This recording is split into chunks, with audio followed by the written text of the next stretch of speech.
Trading में 100 में से 85 ट्रेड आपकी विन होगी। इंतहाई सिंगल कैंडल के ऊपर मैं आप लोगों को स्ट्रेटजी बता देता हूं। वैसे तो इसके ऊपर मैंने 8 से 10 मिनट की वीडियो बनाई है, वो आप व्हाट्सएप पे या यूट्यूब पे सर्च करके देख सकते हैं। इस स्ट्रेटजी में सिर्फ आपने एक सिंपल सा काम करना है, एक कैंडल देखनी है जो पिछली 15-20 कैंडल से बड़ी है। ये मार्केट के ट्रेंड के हिसाब से बहुत मजे की स्ट्रेटजी है। आप जैसे देखिए, कैंडल की जो शेप होनी चाहिए वो इस तरह होनी चाहिए। देखिए ये वाली शेप इस तरह की नहीं होनी चाहिए। ये वाली शेप, ये देखें, इस तरह की शेप होगी। सेल की कैंडल होगी तो सेल की ट्रेड लगेगी, बाय की कैंडल होगी तो बाय की ट्रेड लगेगी। जैसे ही कैंडल खत्म हो, जो मार्केट में पिछली 15-20 कैंडल से बड़ी कैंडल है, इस जगह पे आपका एंट्री पॉइंट होगा और इस जगह के ऊपर इससे 3 पिप ऊपर आपका स्टॉप लॉस होगा।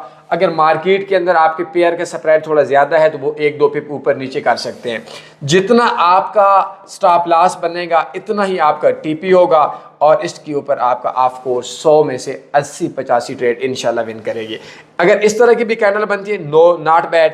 कैंडल इस जगह पे खत्म होगी, इस जगह पे आपका एंट्री पॉइंट होगा, बाई की ट्रेड होगी और इससे 2-3 पिप नीचे आपका स्टॉप लॉस होगा और इससे जितनी मार्केट ऊपर जाएगी, जितना आपका ये 2 स्टॉप लॉस बनता है, इसके ऊपर आप इतना आप टीपी रख सकते हैं। मजीद इसके लिए मेरी पूरी स्ट्रैटेजी 10 मिनट की लाजमी देख लें, इंशाल्लाह मज़ा आएगा। व्हाट्सएप पे मेरे साथ रब्ता कर सकते हैं फ्री ट्रेनिंग कोर्सेज़ के लिए।